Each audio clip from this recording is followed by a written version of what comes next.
Hey there, I'm Akanksha Swaroop. Now, Twitter CEO Elon Musk has released the fifth installment of what's being popularly called Twitter Files. This one reveals how Twitter employees and top executives pushed for former US President Donald Trump to be banned from Twitter, a decision they arrived upon shortly after the Capitol Hill riots in January of 2021. As per journalist Barry Weiss's information, Trump was unjustifiably banned from Twitter. This despite monitors finding no policy violations in the former US president's tweets. Weiss shared details of internal communication within Twitter along with screenshots of employee messages. It should be noted that Donald Trump was banned from Twitter on January 8th in 2021. This was just 2 days after the Capitol Hill riots. A mob of Trump supporters had breached the Capitol building, this to interrupt the certification of Joe Biden's victory. Now, as per Weiss's thread, Trump tweeted twice on the morning of January 8th in 2021.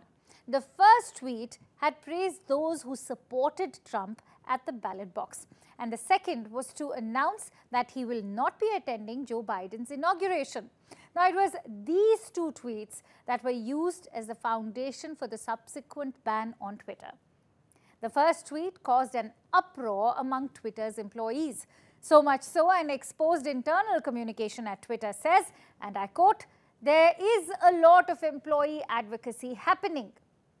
However, according to other screenshots of communication, the employees in charge of determining whether the former president's posts merited a ban saw nothing wrong and concluded there was no incitement of violence. Several employees at Twitter agreed that the tweets did not amount to incitement. Now, the second tweet was also cleared by the team. However, Vijaya Gadde, Twitter's now fired head of legal policy and trust, responded against the initial finding and asked whether Donald Trump's tweets can be used as coded incitement to further violence. Gadde suggested that the term quote-unquote American patriots could be considered part of that coded violence to consider as a Twitter violation. And shortly after Gadde's message, Twitter's so-called scaled enforcement team engaged in this entire matter. One of its members suggested that Donald Trump's tweet violated Twitter's policy against glorification of violence. Another employee wrote that the scaled enforcement team saw Trump as quote-unquote the leader of a terrorist group responsible for violence, deaths comparable to Christchurch shooter or even Hitler, and on that basis and on the totality of his tweets, he should be banned. This is the kind of communication that took place at the Twitter headquarters. Now, as per Weiss's tweets, a 30-minute all-staffer meeting was held following the communication of the scaled enforcement team.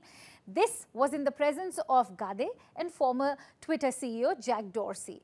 After that, it seemed like a ban was decided as Dorsey requested Yoel Roth, now who's Yoel Roth, the former head of Trust and Safety, to make language the document of Trump's suspension even more simpler.